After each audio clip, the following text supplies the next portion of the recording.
If BITSAT were only about knowledge, then every JEE topper would automatically score 350 plus marks, right? But that doesn't happen. Every year, students with strong concepts still struggle in BITSAT. Not because they're weak, but because BITSAT is a completely different game. Unlike JEE, BITSAT doesn't test how deeply you can think about one problem. It tests how quickly and accurately you can think across many problems under pressure. Most students go into BITSAT preparation assuming it's just another JEE style exam, and that assumption is where things start going wrong. BITSAT 2025 is not about long calculations or deep theory. It is about speed, accuracy, smart decision making, and staying calm throughout the exam. And if you don't train for that specifically, even good preparation won't translate into a good score. That's exactly why in this video, I want to explain what BITSAT really demands and how a BITSAT 2026 test series should actually be used, not just taken.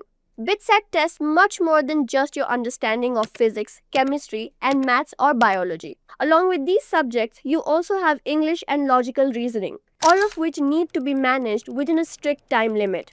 Most students don't lose marks because they don't know the concepts. They lose marks because they spend too much time on one question, panic under pressure, make unnecessary guesses, or don't know when to skip. That's why relying only on NCERT books and previous year questions is not enough. These resources build knowledge, but they don't train you for the actual exam environment. BITSAT demands fast scanning of questions, quick decision making, intelligent skipping, and the mental stamina to stay focused for 3 continuous hours. These skills can only be developed through full-length time mock tests that closely resemble the real exam. But at the same time, not every test series is useful. A good BITSAT 2025 test series must match the real exam pattern, including section order, marking scheme, and difficulty distribution.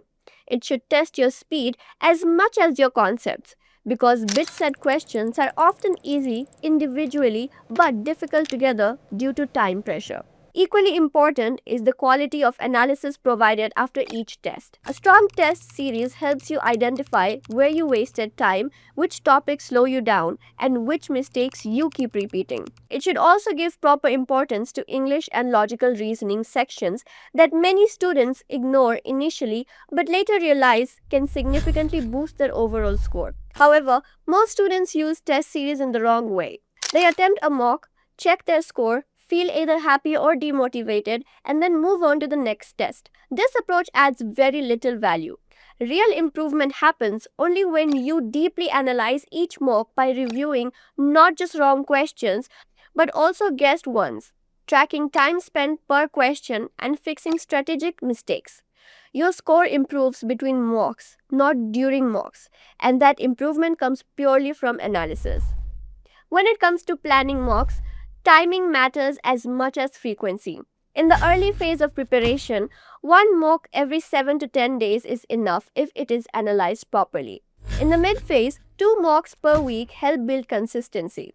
In the final month before BITSAT, 3 to 4 mocks per week can sharpen your speed and decision making, but only if every test leads to strategy correction. Giving too many mocks without learning from them only leads to burnout.